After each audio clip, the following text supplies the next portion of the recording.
most importantly, Manchester United fans. That's the main thing. Yeah, I'm not worried about football fans, but Manchester United fans.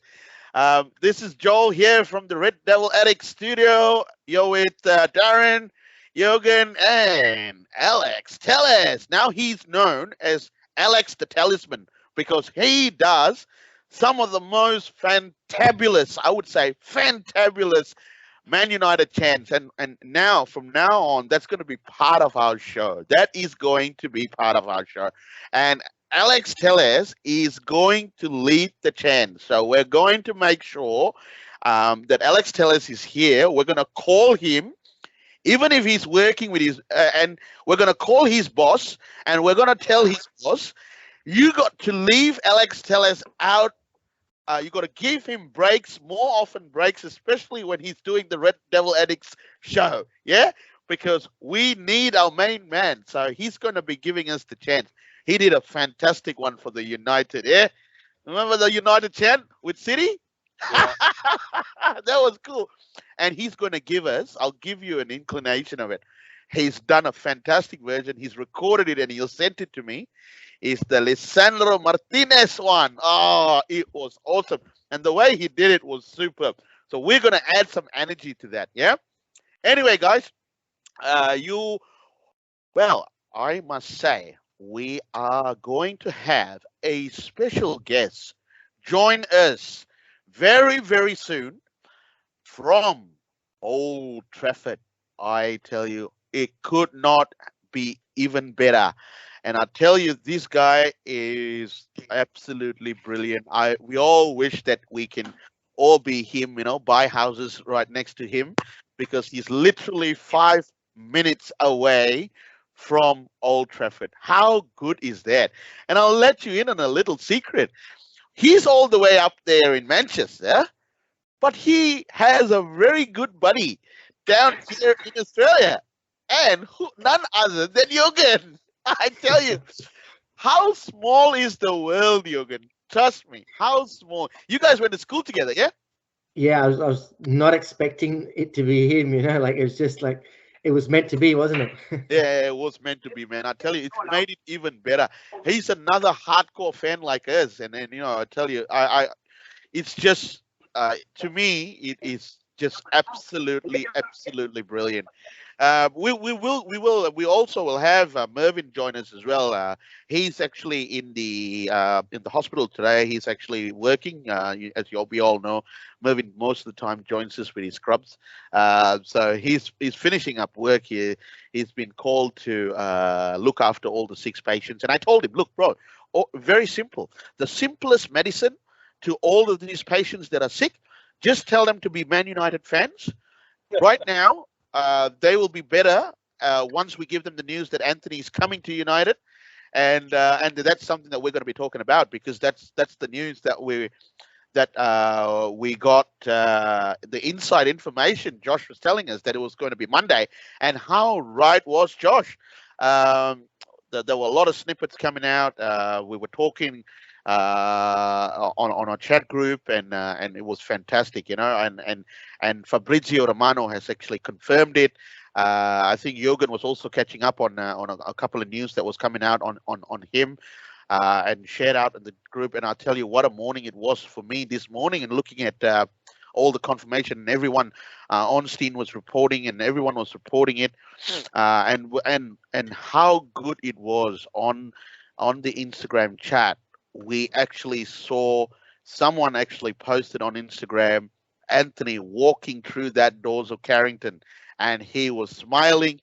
It looked that, guys, whatever, you guys would have seen that clip as well. He looked absolutely happy. Didn't he look so excited walking through that? And I think he wanted it so bad. He did everything within his power to get that transfer. And I was just watching, just before we came on live, I was actually going through a lot of the clips, the Manchester United clips. The Ajax clips. Sorry, he hasn't joined Manchester United yet, but I've seen all the Ajax clips. But there was one that was actually quite concerning. He had a go again with Malaysia. He had a go at Malaysia because I mean both of them played for opposition teams in the Eredivisie. So and Malaysia being a defender.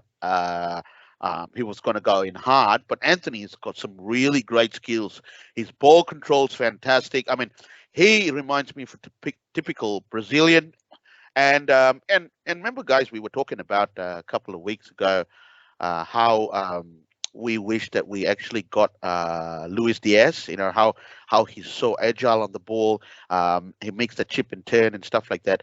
But I think Anthony is going to be that player, bro. I think Anthony is going to give us that sort of flair. Yeah. Well, what are your thoughts, Jürgen? I think he's a natural dribbler. I think he's quite confident on the ball.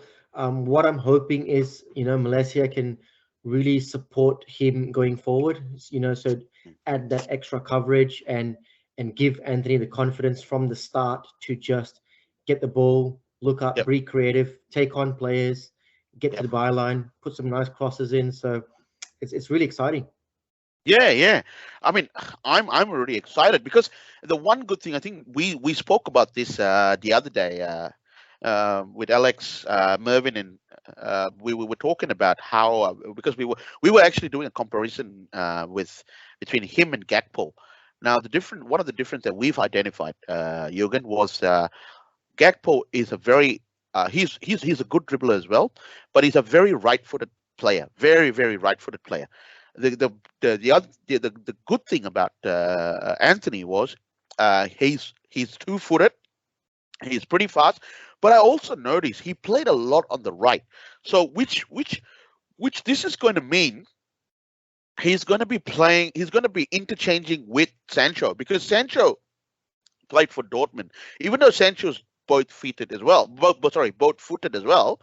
But Sancho again played a lot more on the right hand side of things, and that's where he's been. But if you look at how the front three has worked over the last two games, the Liverpool game and also the Southampton game. Did you notice there was quite a number of interchanges? Because when Sancho took that goal, he was right in the middle. Rashford went far left, yeah, and he went far left, and then so I think that's what Ten Hag likes. And if you notice, one of the reasons and how good is it to have that feeling that we've signed a beautiful defender that reminds us so much of Nemanja Vidic. And do you see one of the reasons that I've been pointing up over the last couple of games as well in some of our shows as well, that one of the reasons I like Martinez, yeah, a lot of people gave him stick, people didn't believe him, but remember, I think someone mentioned it in our group as well that you remember that how much a stick Vidic got, and Evra got a big nobody. They couldn't hack it in the first two games. And how did he turn out to be? He is the best centre back that we could have ever asked for. I mean, whatever said and done. I mentioned this, Jürgen, the other day. We were having this big debate because I know a United fan that was giving a lot of praises. I mean, giving a lot of praises to Van Dijk. Look, I'm not against giving praises to Van Dijk. I'm happy. Look, at the end of the day, Van Dijk is a good footballer. I'm not saying that, but when you start comparing a sort of a player like Nemanja Vidic, it's very very different. I mean, you can say whatever you want about Van Dijk. He is never going to be a player like Nemanja Vidic. And I'm saying it again. Anyone who thinks otherwise, I will say it and I'll say it again. Go home because you just been schoolboy and you don't know what the hell you're talking about. Because Nemanja Vidic, if he had an injury similar to Van Dijk, he would have come back stronger. And do you think he would have backed away from any tackles? I mean, Jürgen, you've been following United for a long time as well. Yeah? Uh, tell me, what are your thoughts on that? Because the reason I wanted to make that comparison is because United fans cannot. They cannot. If they are not, if they have said that Van Dijk's better than Vidic, they should. We should take them, chuck them in the bloody canal in Manchester, and let them sail away all the way back to Liverpool. Because I think that's what they deserve. Can you hear me? Yeah. Yeah. Welcome back, Darren. I'm back. Nah, I think I've there's lived no there. comparison there, Joe. Yeah, there's no I'm comparison. in agreement with you. I can't understand how would a United fan not see that. Or now it basically asks me this one question: are you really a United fan? Yeah? Or you just say that you're a United fan, and there is no bloody comparison. Do not compare Van Dijk with Nemanja Vidic. Look, I am biased. Yes, I am biased. But guys, come on. He is miles away. Everyone's talking about, and they were saying, "Oh, you look at the way Nemanja Vidic got schooled by Fernando Torres." I said, "Excuse me, that was 1 or 2 games that he played, and you don't expect Nemanja Vidic to be on top of his game every single game, yeah? But every time he played, every time Nemanja Vidic played, right? We've always showed so much stability at the back, right? Now, and one person actually, the other day I was reading about this as well. He was telling me that, bro, the thing is, Van Dijk hasn't played with the likes of Drogba in front of him, haven't played with the likes of Sergio Aguero. They're different kind of forwards. Not only they're very physical, but they're very intelligent, very smart. Now, if you take, they are nowhere near the caliber. I mean, all the current forwards are nowhere near the caliber, the physicality, or the skill of that era, Drogba and all of them. Yeah, and Nemanja Vidic played in that era, right? If you were to take Van Dijk and put him there, he's got the size, he's got the height. Yes.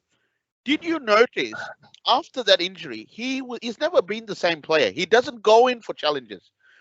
You telling me Vidic would not go in for challenges like that, even though he had an injury? Vidic has been beaten, slapped, kicked, right? Bleeding face. He still throws his head at it, right? And that's what I'm trying to say. That's what Martinez is showing. He is going in. He's showing his physicality. That little nudge against Salah, how good was that, guys? How good was that? Yeah, that was good. I'll tell you. So anyway, for me, you know, for me, hands down, no comparison. Nemanja Vidic is still the defender that nobody can ever compare. And you know that there's no way you can ever replace that sort of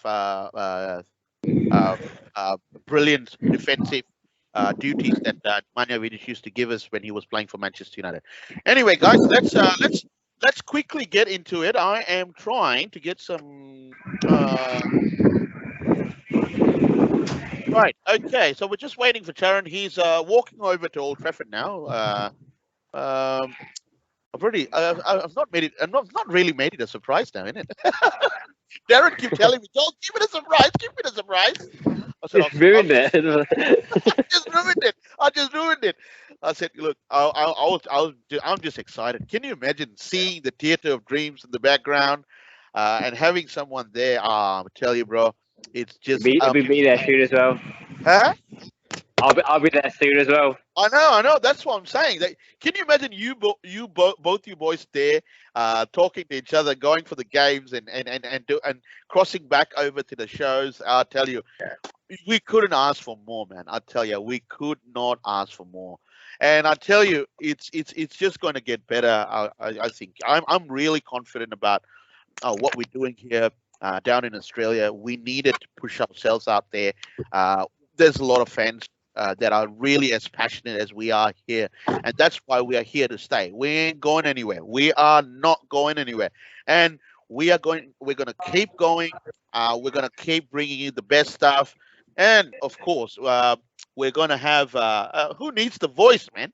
When we've got Alex Telles in the house, so we don't need the voice. Yeah, we got Alex Telles. He's going to give us all the favorite, the famous chants, and he'll put the voice out of production. Anyway, guys, let's get into it. We are. Well, we're basically today that there's been a lot of news coming out of various topics on transfers and stuff like that. As we all know, that we're just a couple of days away from the transfer window closure, the summer transfer window, 22-23 season. That's going to close just after the Leicester game, literally 1 hour after we've finished the game against Leicester. The transfer window will be shut. So it'll be quite interesting because we don't know. This is one season that's been really, really, really frustrating. In most parts of it, especially when United came out on tour. But over the last few weeks, I must tell you that I've just been even more excited. I don't know whether this is again just the Glazers. Basically starting to just say, okay, we need to do something, because if not, this is going to get worse. Because we were literally in no man's land when it comes to the first two games that we started. We really needed a CDM, and then suddenly in that week, all of us, I think, went out guns blazing, and we signed Casemiro, and that was fantastic. And then we came up with a different game plan, and we beat Liverpool. That gave us a whole another level booster. We got the 3 points. We grinded out the 3 points at St. Mary's last week, which was good. That's what champions are made of, grinding out results. And Alex pointed out the other day as well. United grinded out 1-0 victories when during the Fergie era, and that gave us a lot of points and also gave us a lot of championships. So I want to get some thoughts on how it's been so far this last couple of weeks for you guys as a team. Let's get with Darren. Darren, before we lose you're in Sydney. You need to move to Brisbane. I'll tell you, Alex hooked you up with some good connection there. Yeah, the signal's been a bit rubbish over here, but hopefully it's okay now. I've just moved outside. Hopefully it's not too noisy, because I'm just out in the streets, in the middle of the street in Sydney. But anyway, So I think, as you said there, I think the next few days are going to be a bit. There's going to be a lot of activity. I think it's going to go a bit crazy. People coming in, and possible also departures. And I think, as you said there, it's from last month when we was all in Melbourne, when we only made one signing, and now we've made 4 signings now, and still possibly 1 or 2 could still come before Friday. So it's exciting times. What I like as well, that the signings that we've made so far are players that the manager wanted, and also he knows from obviously his time at Ajax. Which I think you need. It's not just, as he said many times, you need players who are going to be right for the club and also going to improve us. Because I think quite a lot since Ferguson, we've just bought players and it's just not they're just not turned out well at all. So I'm really confident of the signings so far. Martinez, we've seen him the first couple of games. Marcella, left back, he's played well as well. Ericsson, I think a bit more of a calmness to the midfield.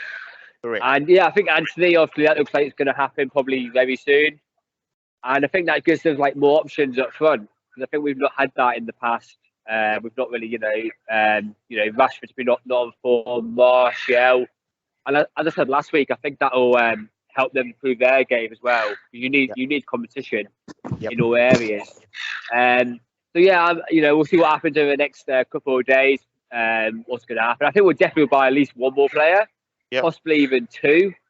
And it shows that obviously we're always going to be against the Glazers. Whatever happens, we could buy 20 players. We're always going to buy. That's the message we have to get out as well, I think. And I think all the fans are definitely behind that as well.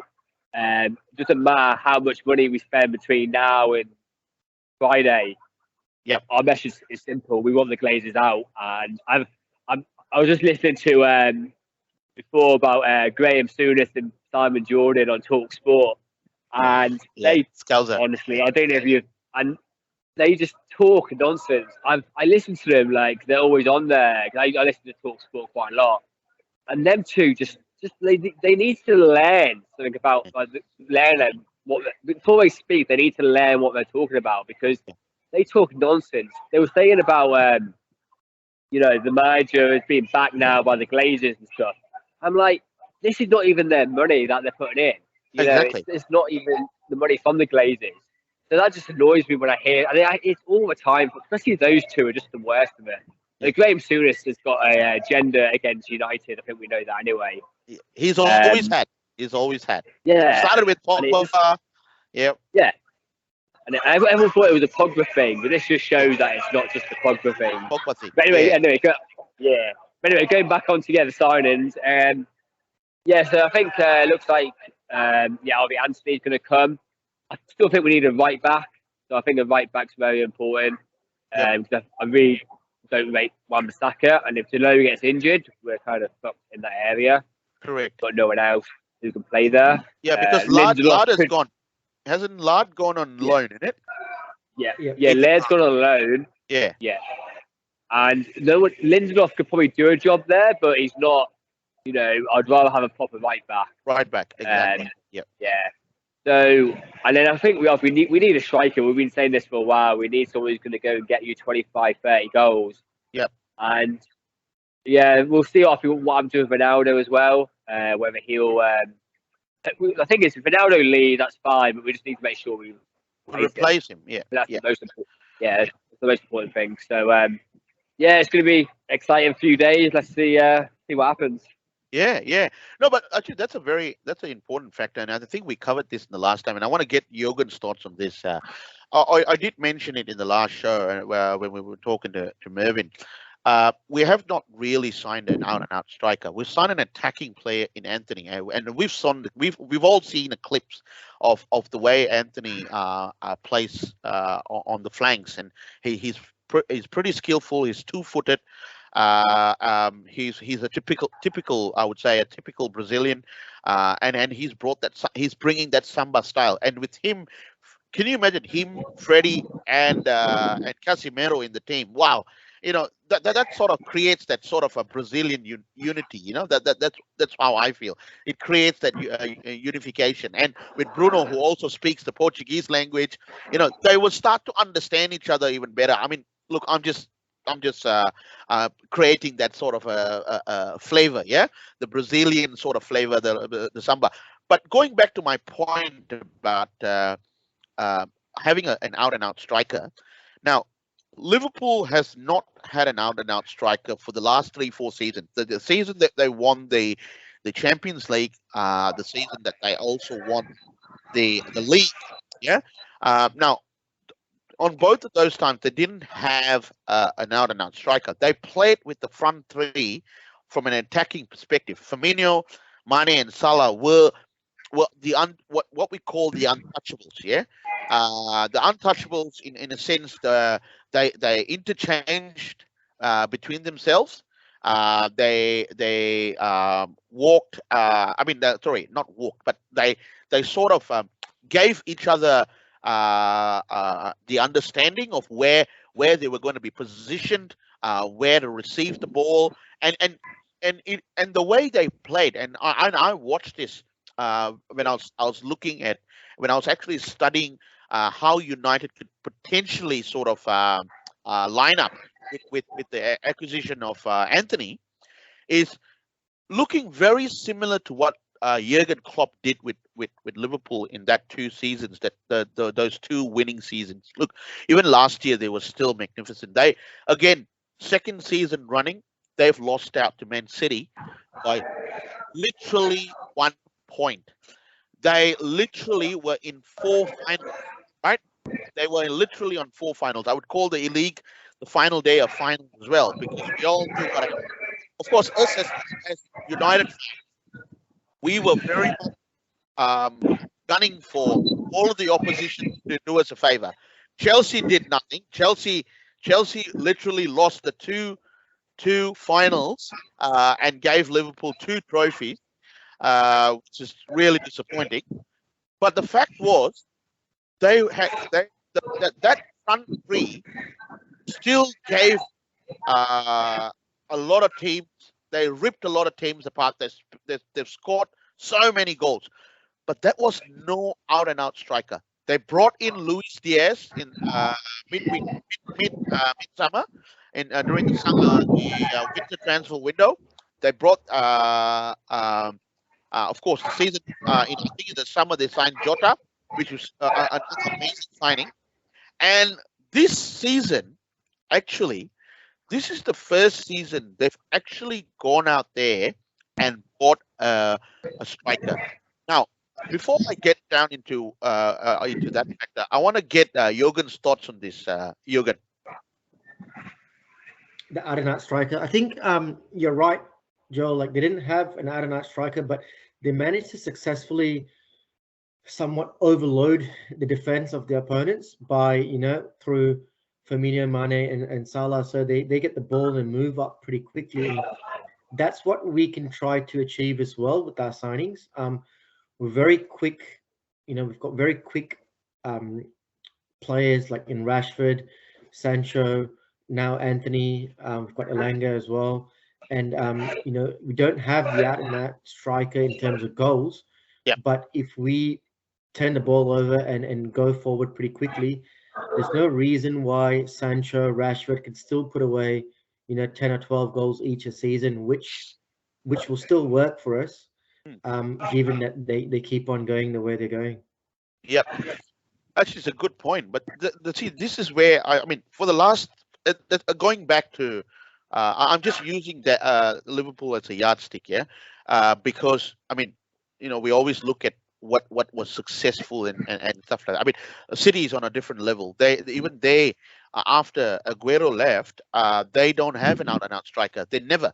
I mean, they didn't even use Gabriel Jesus as the starting lineup. He normally used to come in. He is starting for Arsenal now, but even they didn't play with an out-and-out striker, right?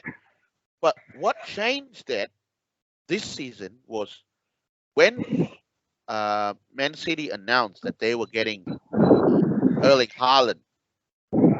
Now, that itself sent shivers down a lot of other clubs, because Haaland comes as one of the, and he's a modern day out-and-out striker.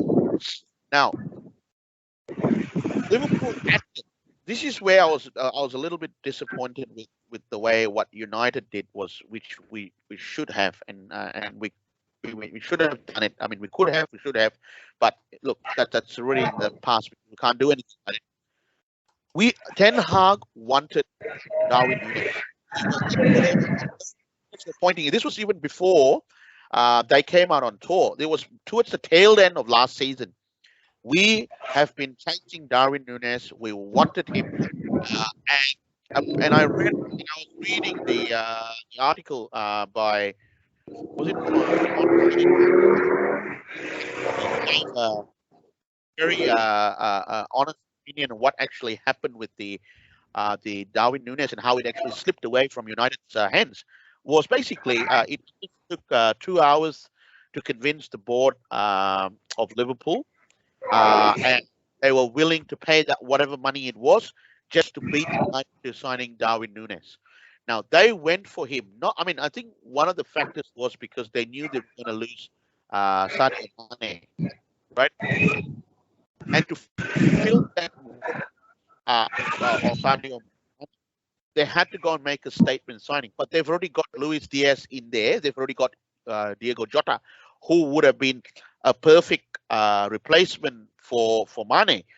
But they wanted an out-and-out striker because they wanted to match City's fundamental approach to having an out-and-out striker. Haaland has already started. He's already started scoring now. Now, do you think that this is something? I mean, looking at those two clubs and what they've done over the last 2 years, which was successful, that we're not going out and out striker, going with very much flair players and playing the kind of style that they've played, which has been successful. Do you think United is going down that approach, and would that be our setback of not signing a out and out striker? What do you guys think? I think, Joel, signing the out and out striker now would probably be ideal, but you're probably not going to get that in the next couple of days. But what we do have is players who can give us, double-digit goals in a season. So, we could plan with an out-and-out striker. I think you can always strengthen your squad in some way or another. But at this stage, I think we're just making the best of the situation that we have in terms of the available players on the market. Yep. Yeah. I think a good point. I think until we see Sancho and Rashford do it on a regular Hey everyone, basis. sorry, just come on. Hey, we got Mervyn here. Come on, Mervyn, show us your scrubs. I no. I had to leave the hospital. I've been there since 7 a.m. So I think that's enough. Okay. Don't worry. I told you, just turn every single sick patient into United fans now, because we've signed a lot of players. That is the medicine. Sorry, Darren. We wanted your point on that. Yeah. Man. We are just sorry. We're just waiting on our special guest, but don't worry. We'll wait for him. He's making his way. He's getting all prepared and stuff like that. But we were talking about an out-and-out striker, Mervyn. So I'm getting Darren's view, because since you've just come in, we will lead you into your comments on an out-and-out striker after. Come on, Darren, give us your view, bro. Yeah, I think as Jürgen just said there, I think it's going to be hard to get an out-and-out striker between now and Friday. So it's obviously, as you said, Rashford, Sancho, and Bruno. They could all share the goals around, and that could be, that could kind of make way for not having a striker. So the thing is with Rashford, Sancho, and Bruno, they've not really done it on a regular basis. So that's my only worry, and that's why I would rather have a striker. But I think we just left it too late now to go and get a proven one. We might get a striker, but one that's proven. I think this, the one from Napoli, the 19-year-old, it's going to be a lot of pressure on him, to come to a different league. Osimhen. Yeah, Osimhen, that's the one. Yeah, he looks like a good player. It looks like he's going to be a top player in the future, but he's only 19 years old, so you wouldn't expect. You never know. Sometimes he might come and he could surprise us. A bit like when Martial first came, no one really knew too much about him, and had a decent first season. So you never know, but it's going to be hard, and you can't put that pressure on him as well, at such a young age. Yep. No, I totally agree. Mervyn, let's get your thoughts, bro. I want to. We were basically talking a little bit. I'll just give you a quick rundown to it. I'm first of all, we're so glad that you joined us.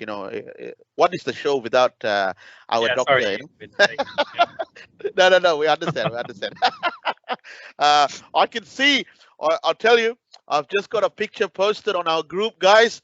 I'm telling you, he's walking towards that sunshine. He's walking towards Old Trafford. Jürgen, are you seeing what I'm seeing, bro? Yeah. He's walking towards the Theatre of Dreams, man. I'm telling you, it's going to be awesome. I can't wait. Anyway, Mervyn, before we have our special guest to come on, who is going to be our permanent guest whenever he goes to the game, we'll do a formal introduction then. But I want to get your thoughts, Mervyn, on. We were talking a little bit about how Man City and Liverpool this season, they've done really well the last couple of seasons, after even for Man City after they've had what's his name, Aguero left. They basically played with a team that they did not have an out-and-out striker. Even Gabriel Jesus wasn't playing as a regular basis. Now, but this season has changed a little bit, because Man City signed Haaland, as we know, and of course, they've also Liverpool has signed Darwin Núñez. But how do you think with the Anthony signing is going to be? What do you reckon that's going to be? You think we're going to miss out on not signing an out-and-out striker, or would Anthony be enough for the time being to help us in that department? Yeah, I think with the way we've set ourselves up, where we've got players with pace running on every side, from both sides, I think we should have enough goal input from all of them. And like what Darren said, we will be sharing the load between quite a lot of players, rather than you're going to have one central player scoring most of the goal. But it'd be nice to have a striker. I think we need a poacher. That's what we don't have. And having somebody who can be in the box, ready to do the tap-ins, would be awesome. But I think at where United is at the moment, I think they've addressed a few of the gaps, especially from the midfield going into the forward line. Maybe next, I would say, I think we should try next season to look at a proper striker. But I think this season, I think we will do fine. Because we know Anthony can score, Rashford obviously can score, Sancho can score, Bruno can score. So there's a lot of options there. You're smiling, Joe. You got to see this. I've been smiling. Yeah, looking at our guest, our new addition to the Red Devil Addicts. Please welcome Charan all the way from Old Trafford. Can you see that theatre of dreams behind him? Guys, I tell you, what all of us United fans dream of to be where you are, Charan. I tell you, it is a dream come true, bro, to have you on the show, to have you Thank you for having me. Thank you for having me. Man, I tell you, you just made our day. Look at Jürgen. He's smiling all the way to Kingdom Come. Hi, Jürgen. Long time no see. Hey, man. How are you? Good, man. Oh God. Goodness. I tell you, it is fantastic, bro. Look at the view. That view is $1 million view. I tell you, it's just something. You want to see the Holy Trinity? I'll take you to the Holy Trinity. Yes, of course. How can we not see the Holy Trinity? Guys, this is where that's hotel football. Gary Neville's hotel right there. Nice. Him. Ooh, that is amazing, bro. There you go. All right. Oh, look at that. That's the Holy Trinity. Come on, Sharon. Can you please tell all our guests at home who are probably new United fans who those Holy Trinity is? Who are they? Well, if they don't know, then are they true United fans? No, it's Bachelor and Charlton. Yeah, they're the pillars of this club. When Sir Matt Busby was, rebuilding the club after the Munich disaster, and we got there in the end, and we won the European trophy. Speaking of Matt Busby, yep, there he is. That's it. Yeah, Sir Matt Busby. Yep. Oh my God! I tell you, what an awesome! I tell you, Sharon, you're giving us the best view in the world, bro. I tell you, you know what? I'll tell you seriously, this is where I could really jump out of this computer and hug you now so tight for you doing this for us, Hey, no worries, man. No worries. It's all good. You are part of the Red Devils Addicts. You are the man that's going to drive the Red Devils Addicts because of where you live and because of your passion for the club. Like all of us down here, down under, we are still very far away from the club. We are coming next year. I'm telling you, we are coming next year. We're going to be with you there, and we're going to do a lot of grand things. I'm telling you, we're going to do a lot of grand things there. Man, I can't wait. I literally cannot wait. Just from your enthusiasm, I believe you, man. It'll happen. We've got our good buddy here, Mervyn. He's a doctor. So while he's actually checking up on patients, he's giving them what they call the Manchester United medicine. So he tells them that you need to be a United fan and they get better. So he's just finished work and he said, I "No, I thought- need to join this in." So we I want thought to for the make sure- longest time he was trying to put them to sleep. No, don't tell them. I put them to sleep so I can do the show. Nice one, nice one, nice one, nice one. Anyway, Sharon, I'm so happy to have you on the show. I just got a wanna special do- surprise for you. We are being joined by the current manager. One hug, two hugs, Any three hugs, four So, hugs, five so hugs, what six do you hugs. what do you think of this? What do you think of this podcast? Huh? I don't know, huh? Yeah. That's a good one. That's a good one. That was amazing, man. That was amazing. Yeah. Just Who do give you us- want me to give us your interview thought- next? Yeah. Yeah. Well, if there's anyone there, go into the Yeah. the red store, Go Any into the fans? red- Yeah, The we red have some fans on. Any fans there? Yeah, they're loads. See if they But wanna what do you want me to come ask to them? Just ask them about the Anthony signing. That's the big buzz now. Yeah, go on. Let's see. They all seem pretty antisocial at the moment. Yeah, I just got to. Right. Anyway, you guys crack on. I'll try and find some fans.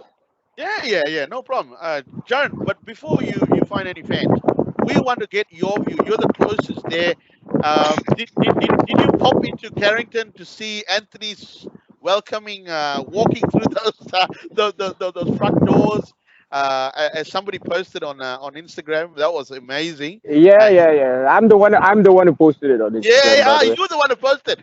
Right, that was fantastic. Were you there? You were there, right? Come on, Of course I tell us. was. Yeah, that's it. Guys, we've got Charan here all the way from Old Trafford. He was at Carrington. He posted that clip of Anthony walking through the doors. Wow, I feel even better, man. I'm more excited now. He's actually staying. He's actually staying at mine at the moment because he's a bit tight that way. He doesn't want to flog out for a hotel. So he said, "Can I stay at yours?" I said, "Yeah, no problem, mate." Oh, man. Can we all get on the next flight there, please? Dr. Mervyn, Of can you course, hire us a jet? Tell them it's for doctors. Sure. Yeah, I just need. Oh man, I tell you, what an exciting week, man! I tell you, guys, it's just amazing. Looking at Old Trafford now has just given me goosebumps. I tell you honestly, this is just amazing, amazing. Look at that. Looking at that stadium itself and having Charan there on a beautiful sunny day, it's just absolutely amazing. What a backdrop! What a sight! I tell you, Darren, you know what you're coming. You know what you're going to, mate. I'll tell you, you're going to be seeing Charan. Yeah, I can't wait. Yeah, seeing that now. Oh dear, it got me excited. Maybe soon. He's got him excited. He dropped his phone. Literally. No, I'll be there soon as well. So yeah, I'll meet all of you. We'll go to a game hopefully. Yeah. Oh yeah. Give us a shout and we'll grab a pint before. Don't worry. Yeah, definitely. Yeah, sure. Yeah, it'll be good. And you guys will be doing the crossover to us anyway. So which will be good. We're hoping that hopefully in the next couple of weeks, we can get more and more subscribers in there, get it, and we can actually do live because just a bit, guys, that if you all at home didn't know, Charan is a good buddy of ours who lives literally 5 minutes away from Old Trafford, and he's a hardcore fan like all of us here. And he's agreed to come on whenever he's available from Old Trafford on match days, some away days if he can get proper connection. He is part of the Red Devil Addicts, guys. This is a big signing for us. For us, Yeah. Red Devil What a Addicts, week. that is a brilliant signing. What a week! And you're right, Jürgen. I'll tell you, Jürgen, you got out the checkbook. It was all thanks to Jürgen. He got out the checkbook and he signed Charan. What an amazing signing we've got, man. Who needs Anthony? I checked my bank account. I haven't received anything yet, but yeah. Hey, we need to. Jürgen, We need to add him to the you intro. slacking a little bit, huh? Jürgen, it's okay. It's okay. He will Joel, we just need go to add him to the to intro unpaid as well. wages, you know, Don't like forget. Barcelona. Yeah, exactly. Just like De Jong, yeah. Sorry, Mervin, you were saying something? No, I said we need to add him to our intro. Ah, yes. That's why I need. He's not there. Yes, because I need. What we're gonna do? Yeah. By the way, this is what he thinks of your podcast at the moment. He's like, vamos. That's a big vamos. Yes. Hey, I need a beautiful photo of you standing probably wherever you like in front of the stadium, and we want to put it into the show, because that's why I wanted to capture you with that. And I tell you, trust me, everyone's going to be wishing that they were next to you and they are in your position at Old Trafford, man. I'll tell you. I'll just send a couple of. I hope you're talking about girls and not you, Ian. Don't worry. That one, you leave it to our good man, Alex Kellis. Our very own Alex Kellis. He's got all the senoritas everywhere. Yeah, he's got the senoritas. And Yeah, we haven't seen them yet. and it's with his singing, I'll tell you, every one of them were just coming down and they're going to give him flowers. Right, Alex? There was a pin drop silence there, man. Anyway, it's fantastic. Let's get. I mean, one of the things is that we've been chatting here is, Sharon, just before you came on, we were talking a little bit about how United has sort of formed their summer transfer over the last 2 weeks. As United fans, we were frustrated. We were really very much in shambles, as we all know that Scott Parker was just sacked by Northern after 4 games in. Yeah, it's the fastest sacking since 2004, I think. Correct. 2004 it was. Yeah. Yes, correct. And that was we could have seen ourselves in that position if Ten Hag hadn't turned it around. But I think he has the experience, and he's my God, what a way of turning the last 2 results into that. And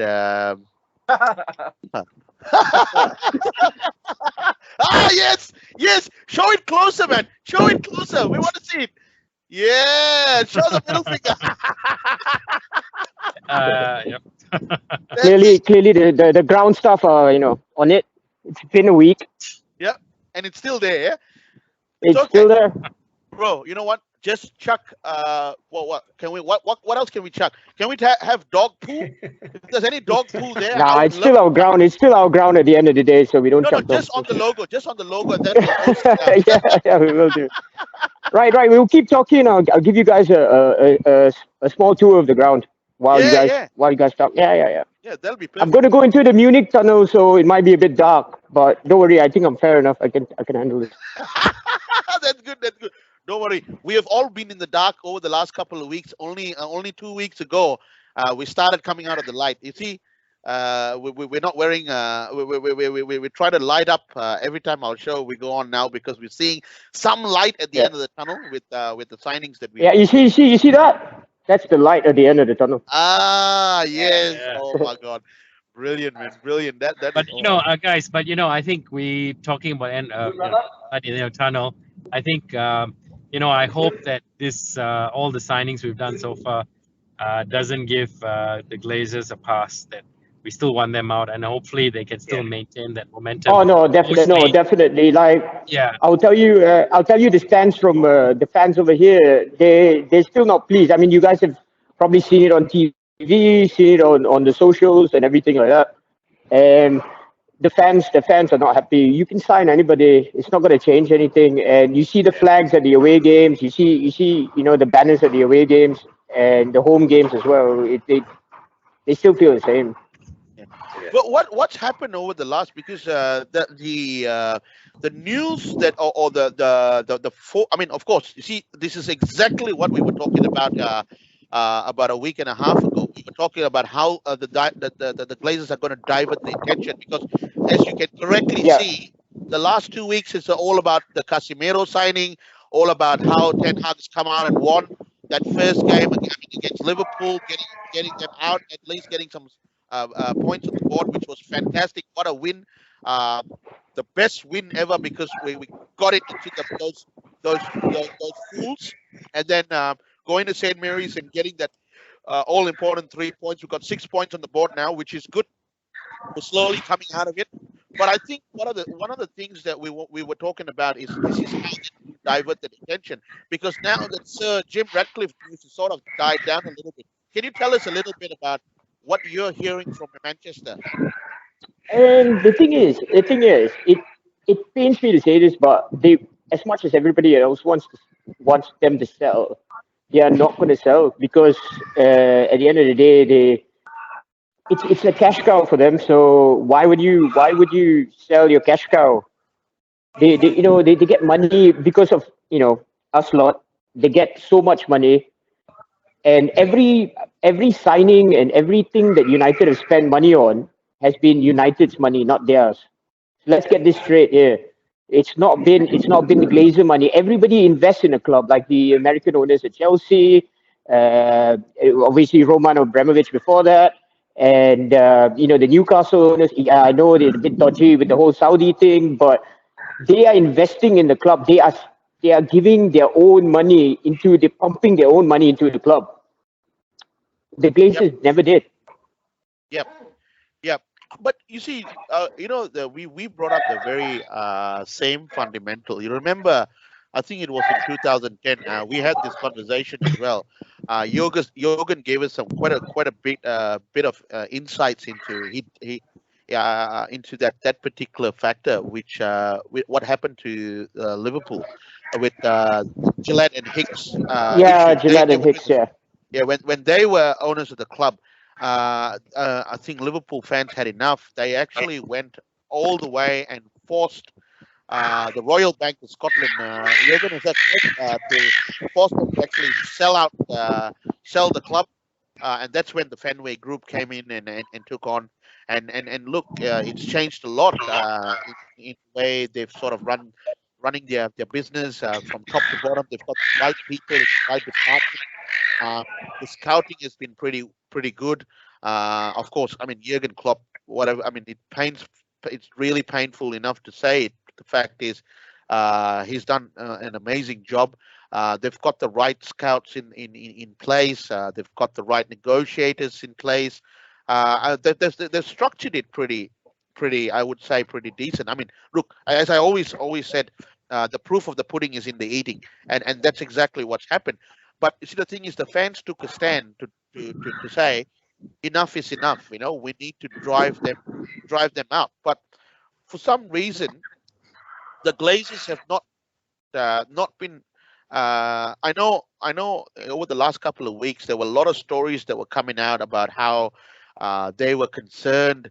A lot of the family that also had stakes in the club were pushing to sell off their stakes. Except the Avram and Joel, who were the main controlling stake owners of the club. But all the other siblings were looking at selling because they were concerned about what was going to happen. I mean, we did shows as well. We called up some of the sponsors. I mean, of course, they didn't put us through, but we tried our best. We left a message for the DXC marketing director, but he never returned our call anyway. but we tried to do as much as we could. We even Team Viewer. We got the call center and we actually passed the message and we put it up on air. Telling him that we want the Glazers basically gone. We want your company, Team Viewer, to go and start asking the questions. I'm investing money into the club. What's happening to my return of investment? You guys keep losing, and I don't want my brand associated with losing. And that's one of the things that we made a reference to what Cristiano Ronaldo is facing. He wants to play in the Champions League because to him, it hurts his ego, it hurts his brand of him playing in the Europa League. See, that's a commercial fundamental of it, and that's where United have always done very well, and we've always best. Like directly what you said, a cash cow because we are very commercially sound. But there must be a point where commercials need to drive this into or start asking the tough questions to the Glazers. What are you guys doing? You've not signed anybody. You've not done anything to improve the club. Because predominantly, this is what we've always said. In order for anything to happen, the main fundamental, the main product is the football. Before anything else, the football that they play is what brings up the commercial value. So I mean, to me, I think it's just gone too quiet. Everybody's signings that we've made, the Casemiro signings, and of course the Anthony signings, and of course this week's going to be a big week because right after the Leicester game, we've got literally an hour before the transfer window officially shuts. There's going to be an interesting hour, so everyone's pretty much focused on that. But the ownership or the Glazers' ownership or anything that can sort of divert it and sort of quiet it down a little bit. But what are your thoughts, bro? Do you think that's going to come back in after the transfer window is shut? What's going to come back in? No. Do you reckon that the stories of the Glazers or the Sir Jim Ratcliffe's ownership takeover news is going to start to come back or start to pick up pace after the transfer news, after the transfer window shuts? What do you reckon? Okay, before I say anything, I just want to, there's a light at United that will never go out. You guys see it? Is that? Oh, yes, that's the Munich tunnel, right? Yep. Yeah. So this Yeah. Yeah. So. Oh my God, guys! So this is what the club. amazing. This is what the club is based on. This is the foundation of the club. Correct. His owners will come and go, but at the end of the day, this is what Sir Matt Busby wanted for the club, and this will go through. But to come back to your question, I think it's a bit difficult because they know what they're doing. They during the when the games were playing behind closed doors. Yep. I was part of it. We had a massive protest outside. We got the Liverpool game cancelled, and it got postponed. And we stopped the buses from coming in and everything like that. Yep. All of this, and then that's when they decided to try and take some action by. Right. How are you doing here? I'm on a podcast in Australia, Alex. Okay, this is Alex. He's like the biggest United fan there ever is. We've just collected our glazes out. Yeah. Can you put it up? Put it up. There we go. Yeah, I'll help you out here, mate.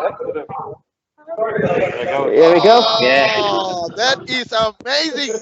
That's it. That is what we like to see. They took it away, didn't they? Yeah. Oh, what's that? Let's see that one. Oh, there you go. That's it. That's Yeah. what we all want. We love it. What's that? United View? No, it's a podcast from Australia. Oh, brilliant. Yeah, you get on it, Alex. Tell us your predictions for Leicester first and then Arsenal. Leicester, I think it was 2-1 United. Who's going to score? Rashford? Yeah, get in. Arsenal, we're going to beat them, yeah? Arsenal, I mean, cut tight, 3-2. 3-2. Ooh, great game that. This is John and Alex Nield. If you follow his YouTube channel, by the way, is it Famous Alex Nield. Famous Alex Nield? Yeah, follow his YouTube channel. Nice one. See you, Alex. Yeah. Oh man, that was amazing, Sharon. That was amazing. I was so happy to speak to that kid. He's No, so you know what? This kid goes home and away. I tell you this because I've known him for like 6 years. He goes Wow. home and away with his dad. So he's Wow. got cerebral palsy, right? Right. And he goes home and away, and I've never met anyone more passionate than he. Like seriously, like he's been treated like shit by the club. I think it was the Paris Saint-Germain game. They put the disabled supporters right underneath the away fans, and it's like, I don't know if I'm allowed to say this, but like they were throwing bottles the Paris fans were throwing bottles at these disabled fans and pissing on them, which was so sad. Oh my God. And the club did nothing. And the club did Nothing. nothing. And this was in Old Trafford itself. At Old Trafford, yeah. You know See, when we played PSG yeah. 2-3 years ago, then Rashford, we went over there and then Rashford scored. Yep. Yeah. Yeah, but Yeah. this is So it's so guys, sad. exactly. So you know the flag that I just showed you just now, Yes. right, that he was Holding up. Yep. So he brought it into the ground. Yep. And it was taken away from him by the steward. So he came to collect his flag today. That's why they got the flag with them. Wow. Why? What? Yeah. So Why did they take them? the stewards were instructed to take away any sort of controversial flags or whatever. Yeah. So seriously, it was just a flag, and they took it away from him. They actually took it away. He spent a lot of money on that flag. You can't take it away. So he wrote an email to the club, and the club said, okay, you can come and collect it. That's why he was just here, just collecting it right now. Right. Now this is the saddest part. See, guys, this is what I've been talking about. These are the kind of By the way, this is the place, Tanu. Oh. This is where Joel be stood trying to get Ronaldo to sign his shirt. Just Yeah, for sure. You're right. Yeah, you're right. But you know what, Sharon? Actually, you're right. And this is what I've been telling everyone. It is the Glazers ownership has created from top to bottom in terms of the way they've managed the whole club. This is the problem. How would you do things like that to a child, especially to a child that is so passionate, that has a condition? It really breaks my heart. It honestly, I'm a lover of kids. I love kids. And this makes me wanting to go out there and do whatever I can to push and drive these guys out, because we cannot accept this sort of ownership and doing that to our fans. This is what I am totally against. These are the kind of things I want the sponsors to see, because they are the only ones that can hurt Manchester United. They are the only ones who can drive it to them and say, what the hell are you guys doing? A United fan goes to the club every match day during the whole season, right? They try to make it there for home and away because they're passionate. It's like what Sharon was saying just now. How do you allow such things to happen? The stewards should not be taking that flag away from a kid, right? That's point number one. Let me tell you one thing. The stewards haven't got a clue. It was what game was it? Is it Brighton? Yeah, Brighton, first game of the season. Yep. We lost 2-1 at home. Yep. And the most entertaining part was there was a fight that broke out pretty close to the bench. Ah, yes. Yeah. And I think I told you about this, Joe. Yes. Yeah. So What actually happened? What actually happened? I have no idea because I was at Trafford end, so all we could see is there's a fight breaking out. Yep. And there's this huge guy versus this tiny guy, and it was like what's going on here? And then the stewards didn't intervene or anything. When it comes to doing their job, they don't actually do it. I get it. They don't get paid a lot, so they don't want to get hurt or anything. But at the same time, that is your job. And in the end, they sent the oldest lady to go and sort it out. Wow. Poor old lady steward was like, right, okay, guys, stop fighting. Wow, that's really. That just sums up our club, really. Yeah. Charan, is it true that Old Trafford is in need of upgrades and renovations and things like that? Yeah, you know what? I was just gonna say that. You know what they did by upgrading? Look at this. That's all they did. Fresh liquor paint. My God. They did that. Yeah. They during the off season, all the upgrading they did was put a fresh coat of red paint where it was starting to look a bit orange or grey or whatever you want to call it. That is all they did. That is all they did. The fresh liquor paint. You can see. I'll show you in a minute. We're gonna go past the Alex Ferguson stand. They put a "Welcome to Old Trafford" sign there. Yep. That's the upgrading that they did. And then if you look at that, it's like a fresh coat of paint. That's all they did. That's all they did. Paper over the cracks. Yeah, literally paper over the cracks. Over the cracks. Yep. Yeah. Yep. And I think I was here for the friendly. What was it? We played Rayo Vallecano. Yes. For the Correct. friendly, and Yes.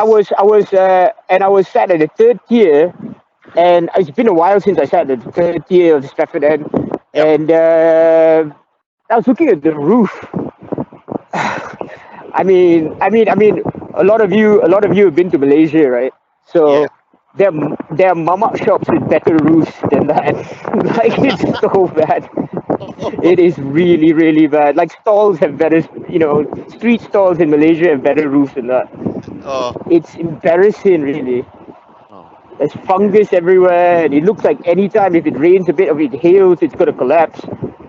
Which has happened, where there was a leak in the roof. Yep. Yeah, I think it was one of the European games as well. Yep, yeah. I think one of the games that it actually showed that it was pouring. Yeah. And it's leaking through literally like a waterfall coming down. Yeah. It was a Man City game a few years ago. That was. Yeah, Man City game. Yeah. You can tell that they've got their priorities right, because if you look there, what they got? They've got a pop-up stall to sell your merchandise and get your shirts printed. Yep. And then these are the sponsors. They've got a five-a-side pitch. Right. Yeah. So I know it's been a while since you guys have been here, so I just thought I'd let you know. Yeah, because I the last time I was there was in 2019 with our friend, our common friend with Yogi and all. We actually went for the West Ham game, which we won, I think 2-1. Anthony Martial scored both the goals. Right, yeah. It was an amazing atmosphere there. I tell you guys, seriously, next year when we go down to meet Charan there, I'll tell you, we are going to have an awesome ball of a time, because we're going to plan a lot of things that we're going to do at Old Trafford there, because I tell you, the atmosphere in the stadium is next to none. That's the man, the statue of the great Sir Alex Ferguson. So, Legend. can you see that, man? That's the gaffer. That's the gaffer.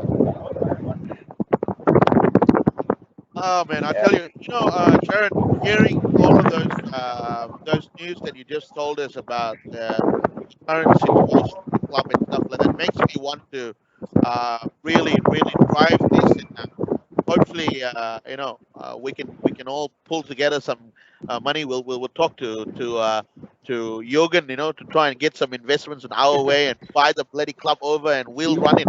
We'll give it. Jürgen hasn't sent me my check yet, so I wouldn't put too much money in. No, he's coming. He's going back. He's I've going reinvested it into the.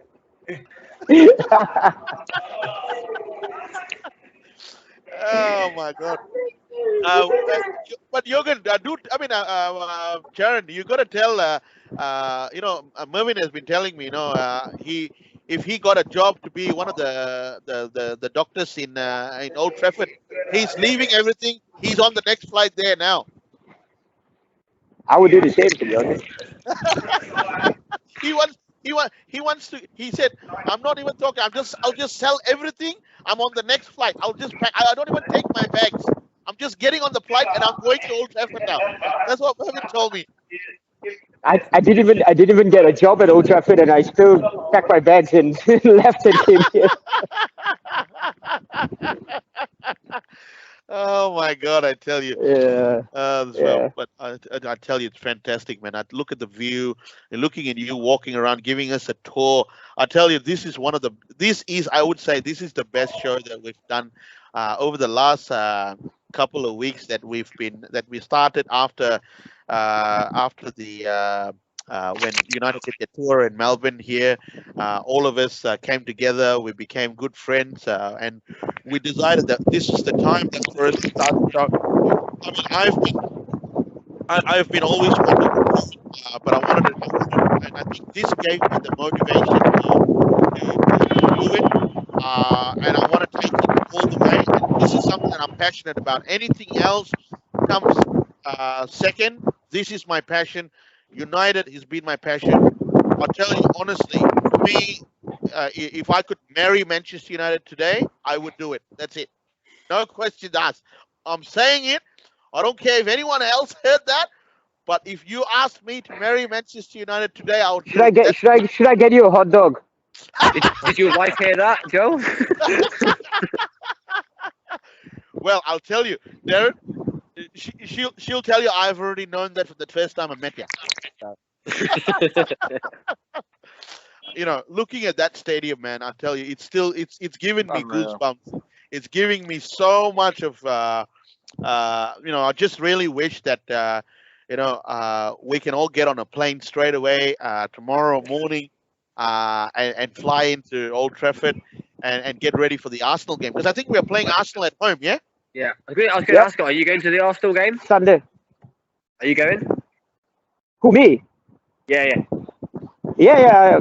I'm a season ticket holder. I'm definitely going to go to that game. Oh, yeah. Are you going to? Oh, yeah. Nice. So we hope you can get there early and then we can see some fans around. And what a picture, bro! The king. What a the picture! King. The king. How? That's what I can't know because I'm not. You're probably old enough, but it's one player I never saw play for United like live.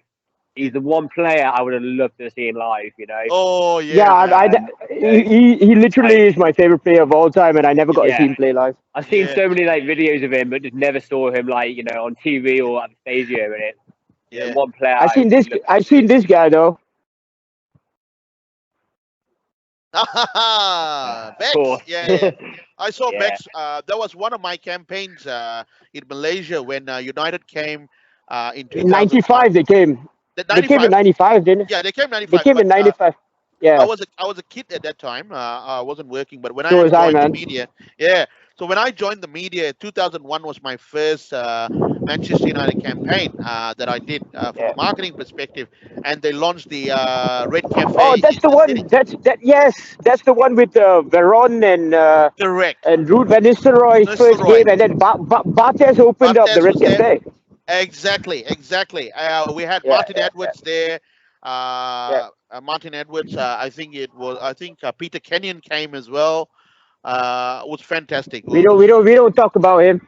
Yeah, of course we don't talk about it, but what can we say? He was there, but it was fantastic. That was what an atmosphere it was. I can still remember the whole city of where in Malaysia it is a famous place where the Red Cafe was launched. It was called Jalan Sultan P. Ramlee, that side. P. Ramlee, Sultan Ismail and P. Ramlee. That place, literally, we had crowds where you could not move because when they came to the balcony, I was lucky enough to be part of the media because that was part of my campaign. I was the brand manager for sports for NTV7, so we were the host broadcaster for that particular tour. It was. I mean, that was just amazing. I met all of them. Sir Alex, I got a chance to interview him. Of course, half of us couldn't understand the Scottish accent, but we managed to get that. But it was fantastic. It was fantastic, and I had the opportunity to do it again in 2009 when they came. They played two games in Malaysia. But the only thing that I would say to that was, I can't believe when I was actually at the press room and Michael Owen was walking around. I had a chat with him and stuff like that. It's like, my God, Michael Owen was always known as the Liverpool man, but he's in United. But that is to rub salt to the wounds of all Liverpool. He came to United and won his first Premier League. Yeah. The thing is, I think they were handing out free tickets for the training session, and this was at the Star headquarters in near Bandar Utama. Yep. And I went there, we queued up, and then I can't remember, one of the TV channels were interviewing people, Yep. And they were like, they came to me and then they were like, what do you think of Michael Owen joining? I was like, he better perform the scouts. And I don't think that interview made, made the Made it. reel. No, no, they would have cut that off. Look, I think at that time, if it was NTV7, I the think it was channel that I used to work TV3. for. I think it was TV3, but TV3 and NTV7. I don't know what. Yeah, I don't know no, what they were channel that it is. at that time they had merged together. They formed Yeah, a yeah, media yeah, yeah, yeah, yeah. called what do you call it? Media Prima. I Yeah. still remember that now because the CEO of TV3 at that time, he's a hardcore United fan, right? But the All CEO right. of NTV7 at that time was a hardcore Liverpool fan, right? But when I worked for NTV7 at that time, my CEO was a hardcore United fan. So we got around with all. So every time I used to go and negotiate anything that's United game related, I will always say I'm Yeah. going to push the boundaries and buy that program because it's United related. And my CEO would always tell me and said, "Hey, a good choice. The fact that you're buying a United program." And I told him, "Look, commercially, we will get the commercials to come and support that particular program or anything to do with United games because commercially, that's one of the biggest clubs in the world, and commercially they would fall and they would sponsor it. So our recovery is literally effortless. We didn't even need to talk to sponsors, and it was true. Everything that I did, of course, were very centric towards Manchester United games at that time because we were making it to a lot of finals and stuff like that. So we would go and negotiate to broadcast those live games, and I knew that every single time my recovery from an advertising perspective was people jumped at it. I didn't even have to. It was an effortless pitch to sponsors. So it was fantastic. But this is what I'm saying. This is where we're getting back, going back to the fact of what we were talking about over the last. Joe, you know how you asked the question why the Glazers won't sell? Yeah, You just answered your own question. I know. You're right. Yeah. You're right. You're absolutely right. It's a fact, guys. It's a fact. That's what they're gonna keep doing, and I this really I'm very worried. Sharon, speaking on that, we were talking about this in the last couple of shows as well. You know how Nottingham Forest was a great club. They got 2 Champions League with them. Leeds, we all knew how Leeds were. I mean, Cantona played for Leeds, yeah. How brilliant players. Rio Ferdinand came from there. Our very own Aussie. We had 2 Aussies that played for Leeds as well. Mark Viduka and Harry Kewell. Harry Now, Kewell, yeah. yeah. I mean, they didn't come to United, but the fact is they played for Australia as well. But what I'm saying is these 2 clubs had a lot of rich history, yeah, and people knew them. But over the last couple of years, since they went down to the first division, and since they You sort of mean the last couple of decades? decades, yeah, actually, yeah. I'm being polite, but anyway, yeah, the last couple of Yeah, decades yeah, when they went down, even though now that they're back up in the Premier League, they're still not yeah. getting the kind of familiarity with the current breed of supporters. They've lost that edge. They've lost that visibility because the people of the older generation are now towards the tail end. But a lot of those fans, unless you live in Leeds, are going to forget about the rich tradition and history that they had. People like us would probably say, "Hey, that Eric Cantona came from there. We sold Eric Cantona to Manchester United. We sold Rio Ferdinand as well." So all of those things have become forgotten. My only concern with the Glazers managing this, and it's going to, what they've done this season, clearly in the last 2 weeks, they've literally put a big, like what you said, what Old Trafford was, they've just taken a big sticky tape and covered the cracks. That's all they've done. That's all they've done. Now, this is Good way to sum it up. yeah. This is what my biggest concern is. I'm trying. I'm every day. I'm trying. I'm always thinking of ideas. How the hell do we do this? The only way I see this happening, Sharon, honestly, the only way I see this happening, there are two fundamentals to it, and I'm still reaching out to them, and I'm hoping that through the shows that we are doing, we're not trying to defame anyone or anything like that, but I want to reach out to the sponsors, and I want to tell the sponsors, you are associated with a great club. I understand that, right? But you guys got to have the power to drill that message to the Glazers to say, to sort things out. That stadium, that beautiful stadium, has been needing. It was, when we started supporting United, when the Ferguson era, right? We knew the stadium was a state of the art stadium. We had one of the state of the art facilities. There's a reason. There's a reason why it's called a theater of dreams. Exactly. You remember the training ground we used to have, Cliff? This glass bit here didn't Yeah. exist. Yes. It didn't Yes. exist Yes. back then. Yeah. Correct. The And Holy Trinity only came out in like 2008. Correct. Yeah. Now, all of these things is to remind us fans how much of history, how much of tradition the club has. And the Glazers are just taking that and mixing it and throwing it in the bin. This is my biggest problem. They've not done anything to the stadium, and it requires a lot of work because we have become, our stadium has aged. We've not put anything, any new investments into it. And and how long are we going to go on like this? Yes, I'm not kidding myself. For this great club, I'm very happy with who we have signed over the last 2-3 weeks. I'm really excited about it. But I'm excited with Ten Hag because I see that he's trying to lay down the law. He's trying to do that now. But the thing is, we are constantly failing in other divisions. The one thing we brought up in the last show as well, we can't seem to sell the players that we want to get rid of. How is it possible that Phil Jones is still in the team? He's going to be retired, relaxing and enjoying a couple of pints, right? But he hasn't kicked the ball.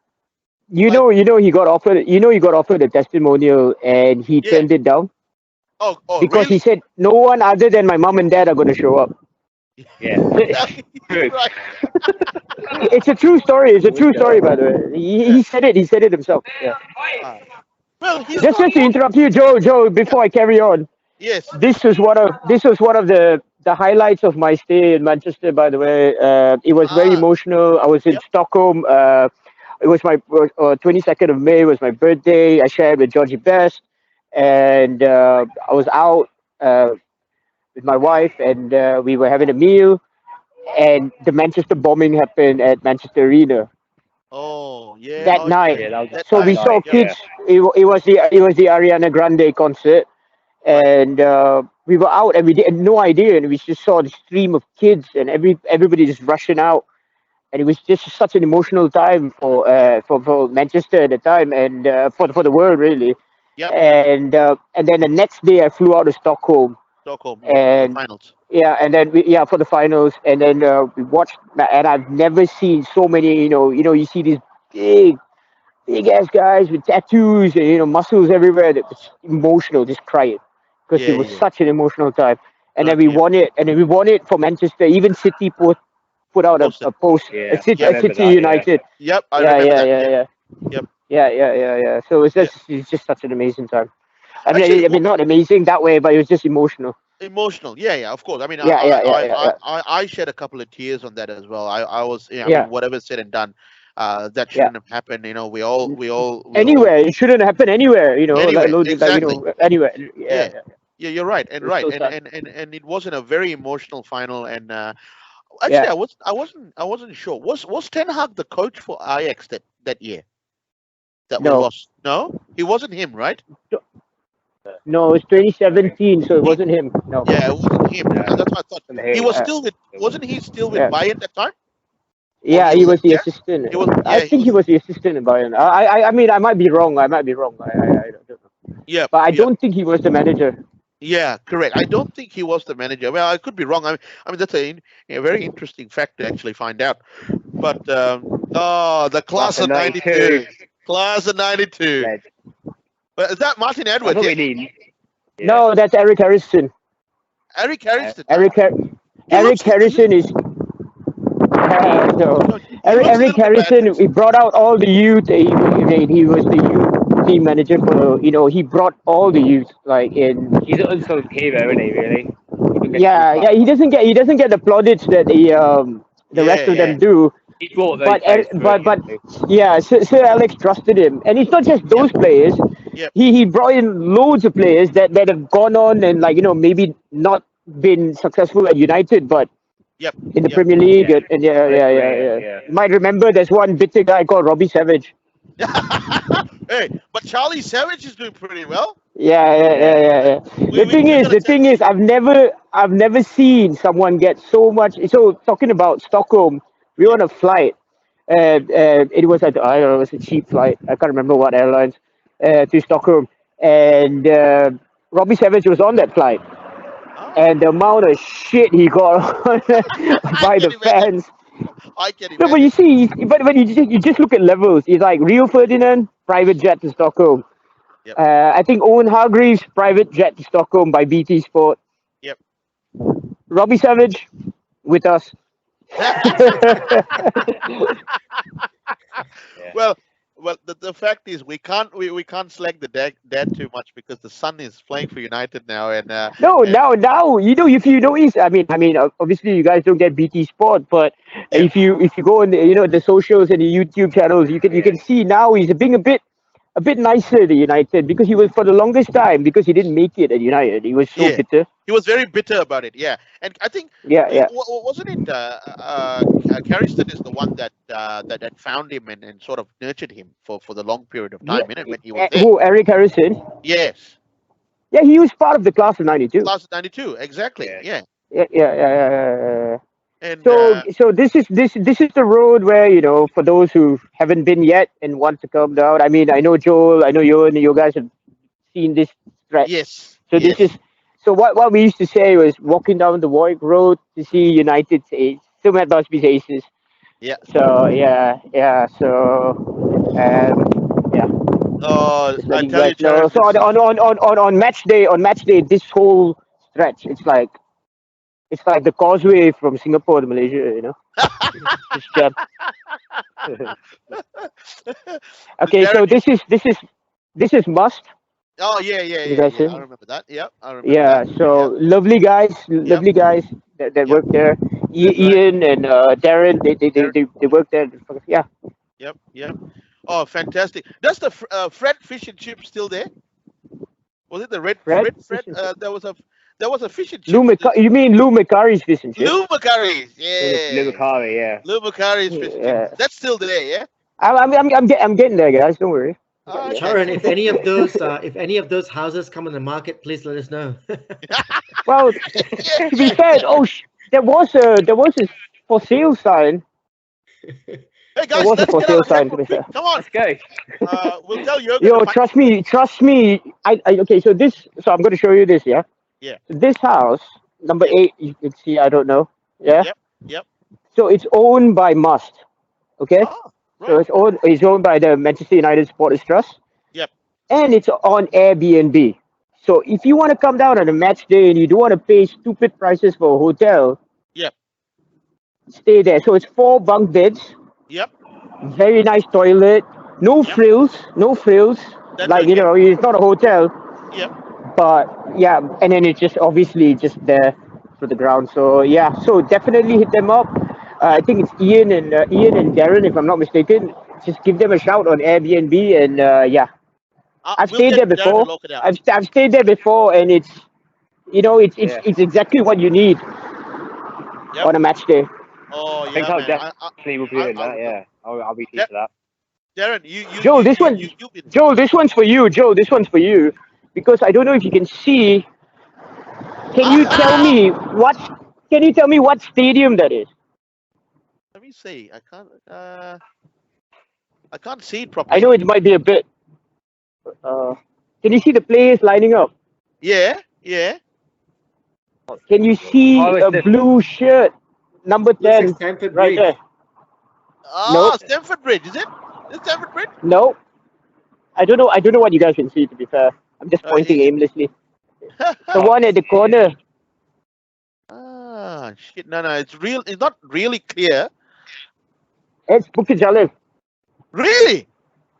Yeah. Really? You can you see this guy here? Yes, You yes. recognize the shirt? Yes. Now that you've gone a bit closer, it's a Malaysian jersey. Yep. So that's the second game that we played when the Indonesian game got called off. Yes, the called off. Right. Yeah. When I saw the jersey, I could see, but I couldn't recognize the Yeah. stadium. Wow. Yeah. No, sorry. I think the first one wasn't clear. Yeah. That's the Trafford pub. Yep. They've got a huge mural of Ronaldo. I don't know if you guys can see. Yep. And yeah, a lot of things have changed here in terms of shops. Like obviously, there's a vegan shop now. There's a curry place. There's a pizza place. Don't worry, But- Darren will be getting some curry. No, but just for Darren, Lou Macari's is still there. Ah, nice. Oh yeah. Yeah, Still yeah. there. I remember I've that. been there plenty of times. Yeah, I've been Plenty there of plenty of Yeah, times as it's well. Yeah. it's only open on. The thing is, it's only open on match days. And when I met Lou Macari, I asked him, "Why is it only open on match days?" He said, "I make enough money during match days." At least he was honest. Yeah. It's good. Most pre-match meal. Yeah. Yeah. And then this is the famous Bishop's Blaze, another pub that people come and drink to. Yep. That's it. I've seen all that. Yeah. And you can see the state of the ground from here. Ah, yes. That's right. Oh man, Yeah. I'm telling you, he's amazing. Sharon, I tell you, you've given us a whole tour of Old Trafford Way, man. I tell you, it was fantastic. I'm really excited. I'm really excited to have you on, man. I tell you, this is like a big signing for us, a big signing for the Red Devil Addicts. I tell you. Ewan, get your checkbook out. Ewan, get your checkbook out. I also accept bank transfer, by the way. You know, guys, I tell you, it was so nice talking to you. And I think Charan has given us what an amazing show today. It is the By the best. way, just the last one for you cricket fans out there. That's the Old Trafford cricket ground. I don't know if you can see the Yes. floodlights. Yep, that's it. Yeah. Yep. India played Pakistan there in the World Cup 2 years. Oh, 2019. Yeah, 2019 World yep. Cup. Yep. Wow. Yeah. I remember. That's where the tram gets off there, and then you walk. Yeah. The tram there. The tram's right at the end. Yeah. That's But right. Old Trafford's got a new tram stop now. Ah, right. Okay. Yeah, because when I lived in the UK, that time I used to get off the tram, then walk through the cricket ground to get to the stadium. Yeah. So I remember that very, very clearly. My God, I tell you guys seriously, living in that area there, being a United fan, it just gives me goosebumps. I tell you, I'm just loving every moment there. What Charan has been enjoying for the best part of him being in Manchester. Hey, you never know, bro. In a couple of years, I that's my goal. That's my dream, is to move there. Even if I don't even care. Even if they ask me to sweep the stadium grounds, I would do it. I would literally do it. I'll have a modest life, and I would be happy to sweep and clean the stadium grounds. You know, and get.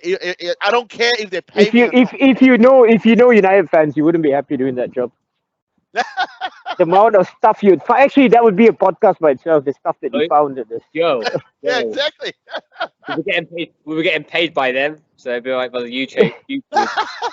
Yeah, well, hopefully. Oh, but that, you know what that means, Joe. You can't complain about the Glazers anymore. Oh yeah. Getting paid by them. Yeah, And you'll probably be working on match days, so I don't know if it's too worth it. No, but funny you mentioned that. You know, a lot of students who are United fans who can't afford tickets. They work on match days. They don't do their job. They're watching the game. Yeah. That's what I would do. They get paid. They get paid to watch the game. Forget if you can't get paid to play for Man United, Yeah. you get paid.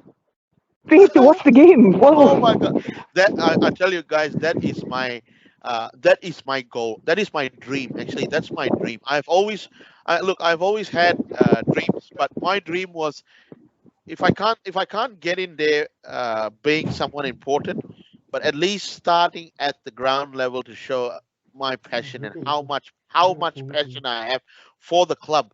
I tell you, I would do it. I would do it for free if I could sit there and I have a really modest life. I just need shelter to keep me away from the cold. I would work at Old Trafford any day of any time. I don't need anything. For me, my jersey, working at the stadium during match days, I don't need anything else. That would be my life sorted. I tell you now, I'm saying it live there. That's my dream. You know, a funny story, Karen, I'll tell you. When we were up in Old Trafford in 2019, I went in to buy all my United stuff, and all that, bought all the stuff here. And then I came outside. I looked at the stadium out there, and I told Yogi this. You ask him, he'll tell you this. Yeah. I said I'm gonna go tell the security guard there that this is not on because we're coming to the game tomorrow, and right in front of the stadium, that the big glass there, they've got the writing of Manchester United, right? And in the night it gets lit up in red. Yep. So they turned on the lights because it was getting dark. So the lights were on, but 2 or 3 of the letterings didn't turn on. The lights had Yeah. And I said, Yeah. this is not on. I said, I told the security, I said, guys, you need to fix this. This is not on. It's Manchester United. It took them a few weeks to sort it out, and it was well documented in the press. Yeah, right. And I tell you, I literally went and I told, there was a little Munich glory Memorial. that I had. Oh, nice.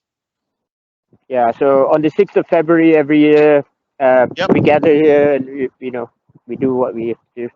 Yep. I think you can see the clock. Where's the clock? Yeah, where's the clock? Yeah. Okay. That's the clock. Yes. Yeah, that one there. Yeah. Yep, that's it. That's right. Yeah. Wow. And right next to Liverpool FC. That's not Liverpool. That's Fools FC. That's Fools FC. Oh, I can't stand it. I literally can't stand it. I shouldn't be saying that, but it's a fact. At least I'm honest about it. Sharon, thank you so much, man, for the call. I tell you, I would love to keep The only thing I couldn't show you guys is the typical Manchester weather, which I'm sure tomorrow will start. Because it's been glorious today, so tomorrow, it'll be back to rain and gray skies. Yeah. You know what'll be good? One of the days when you're actually free, go down to Carrington and see when the players are actually driving out. And I've never actually been Carrington. Really? I've been here almost 10 years now. I've never actually been Carrington. Do you know that there was a news that came out that Cristiano Ronaldo actually stopped and signed a couple of jerseys today? Came out in the Sun newspaper. Yeah, we don't trust the Sun here, so. Yeah. That's a good one. But someone caught the photo anyway, so well, it could have future reference. For future reference, never quote the Sun. Yeah, no, I don't. Just say you saw it somewhere, somewhere, some sort. Yeah. Never ever quote the Sun. No. We are quoting Charan. That's it. We're just quoting Charan. Whatever he says. So whenever there's you better add another 0 to the number. Joe, looks like you're giving me an open checkbook, man. I tell you, guys. I tell you. When we make that trip next year, Charan, when we come down and see you next year, it will be during the season. It'll be probably during November. And the reason I'm coming down in November is because you like the weather in November. Well, I would. Trust me, you don't. Actually, I would prefer to come now. But the reason why I'm coming in November is my son will be born this year, so he's I turning know, one. yeah. Yeah, so he's turning one, and we are all going to celebrate his birthday in front of the stadium with the Man United cake. And I shall reveal his name, closer to when he's born. I'll tell you. I think some of you guys already know. Don't say anything. Don't say anything. Look at Alex. Tell us. Yeah. So, and it's going to be a special day. Just to let you know, Joe, Sky Sports News are reporting that right now. Breaking news. All the sun. Breaking news, Joe's son. Joe's son. There's going to be. We hear there's going to be a cake. There's We gonna don't know, but we hear there's going to be a cake. I'll tell you, if that would have been world news, that would have been perfect, man. I tell you. And you know what? We're gonna do exactly what we did here. Darren, Jürgen, and all that. We're gonna stand outside the stadium. Like if kickoff was at 12:30, we'll be there probably from 5:30, camping out at the gates where the players come in, so we can probably get a glimpse of them. And I want to get that one special player, the one special player holding my son up and getting that one special player. So for me, that will be the ultimate. But anyway, we'll save that for that time. If your son's name was Juan and he was born 2 years ago, that could be a reality. But other than that, it is difficult. But I hope it happens for you, mate. Yeah, I do. But you know Because what? Juan Mata is a legend. He's got so much time for all the fans, Every and fans, correct. I met him a couple of times, and he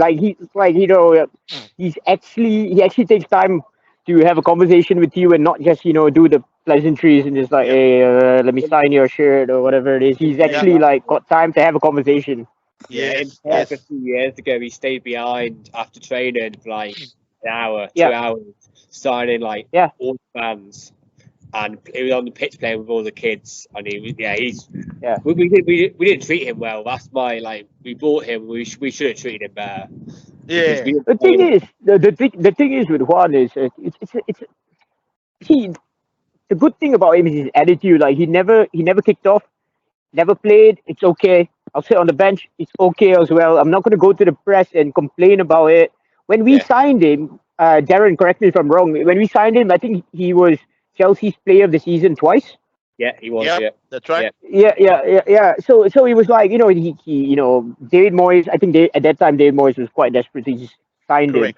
him, and he flew in a helicopter that arrived in Carrington, and so it was all of that. And I tell you what, though, he's been brilliant for us in the sense that maybe we can never forget Juan Field.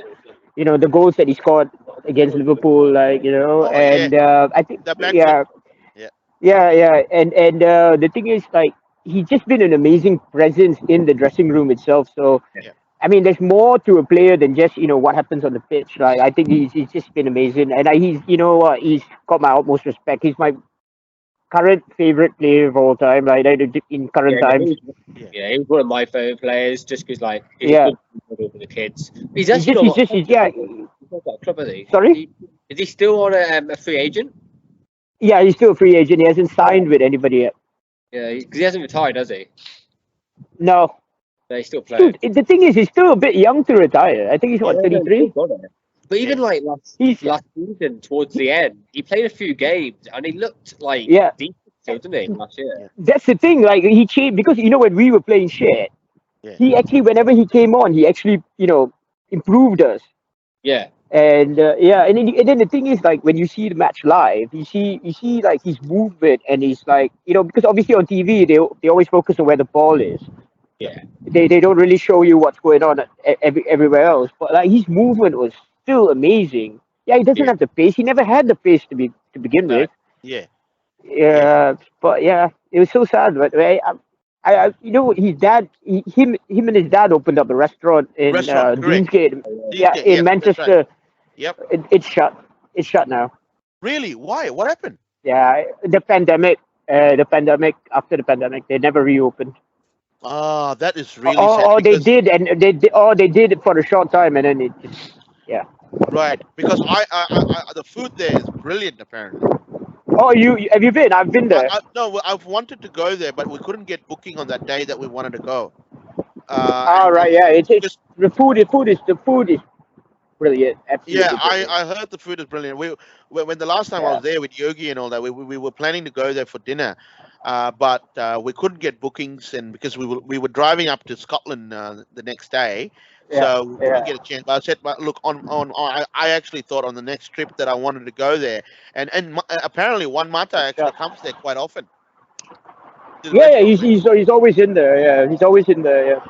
Now it made me even more sad because never got a Yeah. chance to go there. Yeah, but look, you're right. Juan Mata is a brilliant player. Joel, Very hopefully next very year, talented. next year by the time you get there, we'll have Anthony's kebabs or something like that. Yeah, that's it. Oh, you can always go. You can always go to Rosso's. Yeah, oh yeah, that's It's, right. That's right. it's owned by Rio Ferdinand. Ah, Yeah. actually, They just revamped it actually. right. Yeah. Does Gary Neville and all of the boys when they come down on match day, are they normally do they normally stay at the hotel where they own? They don't stay there, Right. but they're always in there. Like if you want to meet them, you don't go on a match day. They're always in there. Ah, right. I've Okay. met I've met Butty with his son, like just having a meal there. Gary is always in there checking on stuff. And on match days, what they do is, because on match days they know all the fans are going to be there. They don't actually just walk around. What they Yep. do is they got the match day hospitality thing where you have to pay money and then you get like a 3-course meal, and then you get one of them, either it's Goldsy or Butty or Yeah. Phil now is in America, so not Phil. Yep. Giggsy, or when he's not in court. Yep. All of them get there and then they answer your questions and all of that. Ah, nice. Yeah. But if you really want to meet them, you don't go on a match there. Yeah. Of course, because they or most of them are busy with Yeah, with media, media with stuff media. and all Yeah. that. Exactly. They're pretty busy. Yeah. What's the current pre-match routine, Sharon? Are they still staying at the Lowry Hotel one night before? Yeah, but for the Liverpool game, they did it because they were afraid that the fans were gonna protest and like block the bus from going. So they all showed up at the ground early and they all came by themselves. They didn't go to the Lowry. Normally they go for a pre-match meeting at the Lowry and everything. Or like what Johan said, they stay the night at the Lowry. No, because they were afraid. So they took precautions and they yeah. Right. And so Yeah, then but they all, otherwise it's still a Lowry. Yeah, Johan, it's still a Lowry. To answer your question, sorry. right. Now what do you call it? I wanted to get your view on last season, a little bit of last season antics. What did you hear? What was wrong with Ralph Rangnick's team? What was the main issue that we performed so badly? What did you hear? Any insider information that you can tell us? The thing is, he came out with the game plan, to do the whole what we call it gegenpress thing, where they press from the front, and he started playing the 4-2-2-2. Am I making sense? Yeah. So he tried to do that formation, and it didn't actually work because we didn't have the players equipped to actually do that formation. Yep. So that's where it all went wrong, and he obviously didn't have a transfer window, so he couldn't sign the players that he wanted to execute his game plan. And honestly, I think it was pointless sacking Ole at the time. If anything, we got worse after Ole left. Yep. Nothing much has changed in that sense. So they should have just kept Ole till the end of the season, and then told him, right, okay, we're done now. Yep. It was a stopgap that couldn't actually work. Not because that Ralph is first of all, Ralph's been out of the game for a long time. He's been in, upstairs in the sense that he's not been, on the pitch He's been coaching a more team. overall management, Yeah, building. yeah. So he's been like director of football type Yeah. role. Like, yeah. So and then he came back into it. I think he had, like, in the last 10 years, he had 2 years of like actually being a manager. So Yep. I think he was a bit rusty, and he obviously wanted to execute a plan that our players could not execute because they just don't have the skill set to execute. Yep. So it didn't work out. I mean, and then he was supposed to stay on as a consultant, but he decided, got the is it Austria? Yeah, he got the Austria job, Austrian and job. he left. Yep.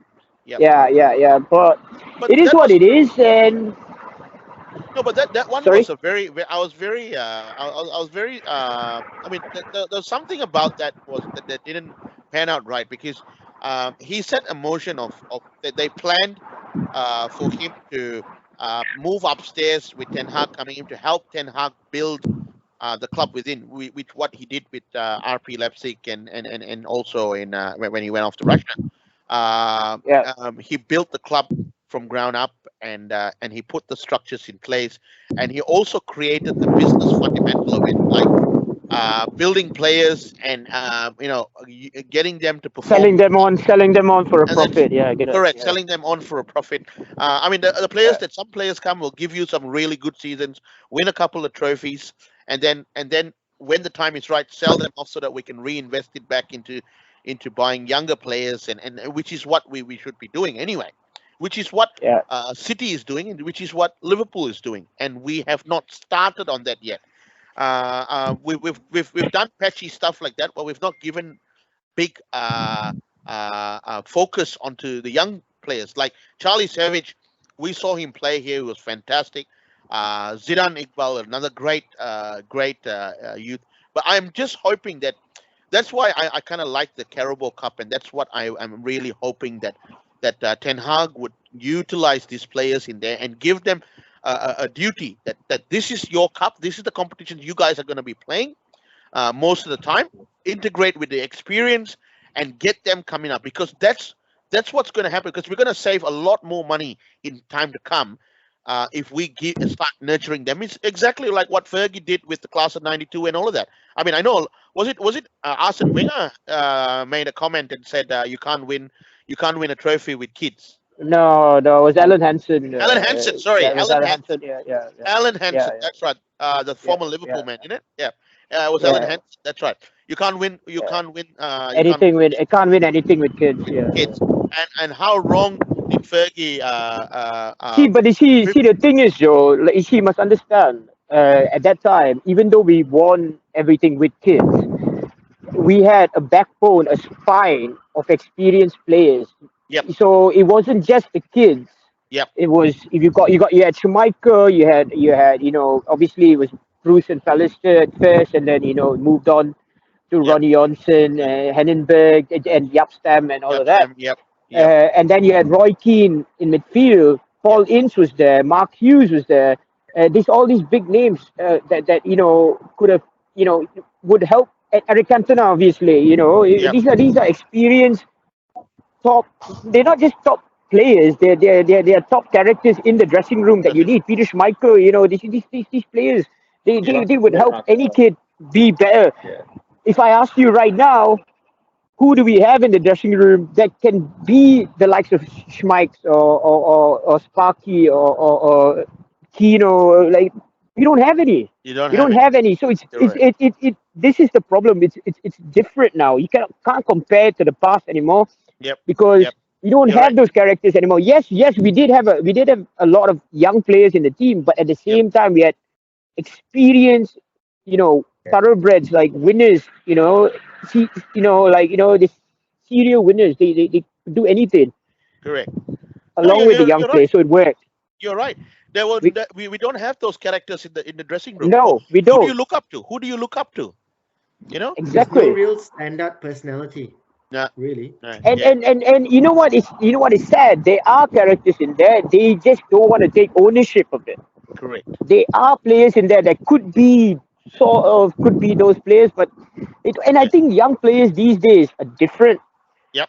because from what like I mean I've read stories and like heard stuff here and there. It's like when Ronaldo joined, he tried to help the younger players, and the younger players don't, even though it's like Cristiano is like the GOAT, right? He's like Yeah. one of the best in the world. Yeah. They don't actually listen. They do their own thing because they feel like they've got God's given right. I'm playing football for Manchester United. I'm getting like I don't know 30-40 grand a week. Back then the best players got 20 grand a week. Now it's like the kids are getting 40 grand a week. They're driving Yeah. the best cars, they're living Yes. the best life, so Yeah. the Yeah. motivation factor is not there anymore. Yep. And then like back you can watch previous interviews and everything. It's like Bex and all of them used to clean like Steve Bruce's boots, Roy Keane's boots, Brian Robson before that, and they used to love it. They used to love it. Like if you watch, I think it was the Class of '92 film, Nicky Butt would be like, that's Brian Robson's underwear. I'm gonna have to clean it now, and he used to be excited about it. Who the hell is excited about cleaning someone's underwear? So it's like it is what it is. Times have changed now, and Yeah. they used to get excited. So their motivation was different. They had the extra added motivation to be like them, and they were told to work for it. Now it's like the moment they don't do that anymore. Yeah. There are no apprentices or anything. Straight away contract, boom. You don't clean anybody's boots. You don't even clean your own boots. Yeah. So yeah. It's just different times, and that because of that we cannot go back to what it was, and this is why I think all the managers that are coming in, Yeah. other than Ole did give the kids a chance. If you remember against PSG, threw all the kids on, and then we obviously won that match. Yep. Yeah. So I mean, and I think Ralph, he did try. Yep. He did try. He gave Ilanga a chance, and now Ilanga is part of I think the first team. So Yep. yeah, there are always going to be a few that will come up to the first team, but then not going to be like an entire 5 or 6 that are going to walk in, because right now we need to be that team that's competing at all fronts. So like how you said the Carabao Cup thing.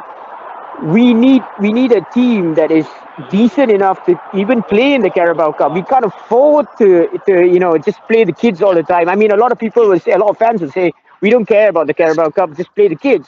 No, we have to. Yeah, because we just need that boost. Winning a trophy is always fun, no matter what trophy it is. What trophy it is? Correct. Yeah, and to be fair, sorry, I think Sorry, what go I on. was trying to what I was trying to say is the integration of kids, various departments. For example, giving them an opportunity to integrate with the experienced players in the Carabao Cup is the only time I think they will probably get some chances. I'm not asking. I don't want them to change the whole thing, because as correctly what you said, Sharon, we need to play. We need to win every game that we get into. So that's the key fundamental. So every game for us has to be played as a final, and has to be played with utmost focus and utmost importance. Yeah. My thing is, if we don't, we there must be somewhere that we need to sort of start bringing this or promoting or start integrating some of this team, this well, youngsters. we have. I mean, you look at Ganacho he's on the bench every game now. Yep. He wasn't last season, and he will come on and he can change the game. Yeah. Provided he's got his head screwed on right, he will become a great player. I've seen him play in the FA Youth Cup, and I've seen him play at various games at youth level at Old Trafford and at Lee Sports Village, and he's been. I mean, you can see the talent is there. Yes. It's if he's got his head screwed on right, he Yes. will become a big time player if he's got his head screwed on right. So and now I noticed that Ten Hag's put him on the bench almost every game. Well, it's only been like 3 games, 4 games, whatever it is. Yeah. But he's been he's been on the bench, so I think he's the one that's going to stick. The rest are going to go out on loan. Yep. And then who knows? Who knows? Like Ilanga is already there. He's already like starting most games, so he's there. Yep. And this is how you integrate the team. And I wish James Garner stays. I don't want him to go because Yes. he's a great talent. And he was great for Forest as well. And I hope he stays. Yep. But we'll see what happens. We'll see We'll what see. happens. We'll see what happens. Yeah. And Yeah, we'll see. yeah, yeah. Well, we've just hit 2 hour mark, man. Jared, you just made it so interesting, Okay. man. you just made our show so much interesting. I tell you. We've got to add another I, 0 as well. I feel really bad because I didn't get to hear much from everyone else. So I feel like I've taken it up all the We time. I think we all wanted to hear you. Oh yeah. Darren, I know you've got loads of insights, and I'd love to hear your insights because from what I've limited, what I've seen, what you post on our group chat and everything, like you've got loads of insights. So maybe the next show be all about you, Darren. Yeah. we need to get Darren out of New South Wales because the service is very poor there. Very, very. Hey, do not knock New South Wales. I lived there for 5 years. All right, New South Wales is brilliant. Sydney is the best city in the world. But 3 weeks I'll be standing next to Joe in that room. That's right. That's it. Yeah. Well, we're setting up the studio because Sharon is going to be live as well. So they're all coming over. I've got a studio set up. We've done like I think you would have seen it in our chat as well. I've sort of arranged it a little bit. We're gonna have a studio here. We're gonna have Yogan's gonna be here, Mervin's gonna be here, Darren's gonna be here. We're trying to get our very own the Red Devil Addicts, Alex Telles, and maybe another 1 or 2 more. I'm trying to get some of the new ladies who are United fans to come and talk a little bit about what they see this great club is to them. We've always seen a very sort of a macho men football, but I want to get some kids involved. I want to get some ladies involved as well because you already got Alex Nield there, so that's gold. Yeah, that's it. I'll tell you that. I think he has if you go check out his YouTube channel, he's got I don't know how many thousand subscribers. So yeah, wow. So you got on your first thingy with me, you already got a superstar. Not me, it was him. Yeah. I don't have any followers. Nobody follows me, man. Don't worry about that. I tell you, bro. With a lot more content that we're going to be putting out with you there, I tell you, this is going to. I have a very good feeling about this. This is all going to blow. It's going to turn into something really big, and I want to go and I want to make this bigger. And I think I'm telling you, with you being there, that's the missing ingredient. Now you're going to be joined with Darren. Darren's coming there. That missing ingredient is what we need for our channel to grow. And I think Darren and I just got to be in the pub getting pissed, man. That's what's going to happen. There'll be no content whatsoever. Anyway, guys, it was really great. I gotta go. My battery's going because obviously you've been walking around. I gotta go as well. My battery's going. Yeah. Before you go, bro, I tell you, we have a singer in the group, but Alex Telles has had to take leave because he was part of his work. He actually told his boss that he's going to be late, so he actually stayed for an hour. So he took a very long break. But he normally does the singing. Yeah, we started off with him. He does all the United chants. He did the City one last week. In the last show, and he was meant to do the Lisandro Martinez one, but we'll get him on the next one. Since he had to leave, we'll get him on the next one. But guys, stay tuned because we are going to do a pre-match coverage for the Leicester game.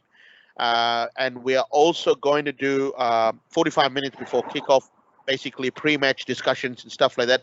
Hopefully, we can get Charan at what's the new Leicester City Stadium called now?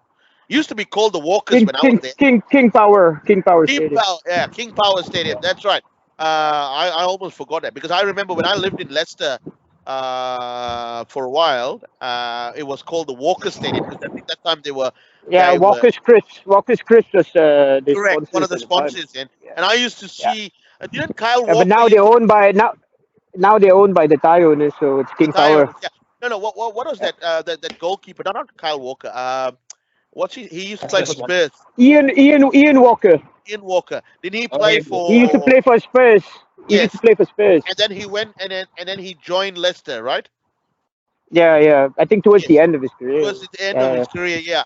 And that was the time I was there. I met him at the Holiday Inn in Leicester together with Muzzy Izzet as well. So it was good old Moses. yeah, pretty interesting. So I used to go down there to the stadium whenever United came to town. So it was really good. Wait a name drop though, Joe. Drop it there, chilling with Muzzy. Here comes Ian Walker, day That's in the it. life of Joe over here. Yeah, that's it. We had to, no choice, innit? You had to name drop a few of them that we met. Yeah? Of course, why not? Why not? Why Why not? not? Why Why not? not? That's all in the fun of Yeah, it. yeah. Anyway, yeah. So hopefully we can get you at the King Power Stadium on Friday. Well, for us for you would be Thursday evening. Yeah, Thursday. Yeah, We yeah. would be fairly early, so we're gonna go live because the game is at 5 a.m. Melbourne time, Yeah. and we'll probably go live at about 3:30. Again, it's connection depending though, because you know Yeah, how it yeah, is. of course. Yeah, No, no, yeah, no. yeah, I yeah, completely agree. We will yeah, try. We will hope that we can hear Sharon. He's been a yeah. breath of fresh air for the Red Devil Addicts. I tell you, we're gonna have more of it. The most important thing, he's gonna be back there at Old Trafford. If we don't get him at the King Power, but we're definitely getting him for the Arsenal Arsenal game, game. Arsenal game. The Arsenal Yeah, game. He's a season ticket holder, so he's gonna be there. He's gonna be there earlier into the game so that we can get some match reactions or some of the fans that are sort of making their way to the stadium and literally talking to us and giving us a big shout out here down under while we are all waiting in anticipation to watch it on TV. You're going to be at the best place, the basically front row seats to all of it. So anyway, guys, from the Red Devil Addicts channel and the studio that I'm in sitting here, that you guys will be coming soon, I would like to say a big thank you to Charan all the way from Old Trafford. That's right. You heard me. He is from Old Trafford and he's a Manchester United fan, a hardcore fan. I could just come out there and hug you now because you're a United fan. Like all of us here are so passionate about this great club. Thank you very much, Sharon, for no sharing problem. us and getting us. Anytime. Yeah, and we've had a great tour of the stadium, and well, I'll tell you, it was just amazing show, man.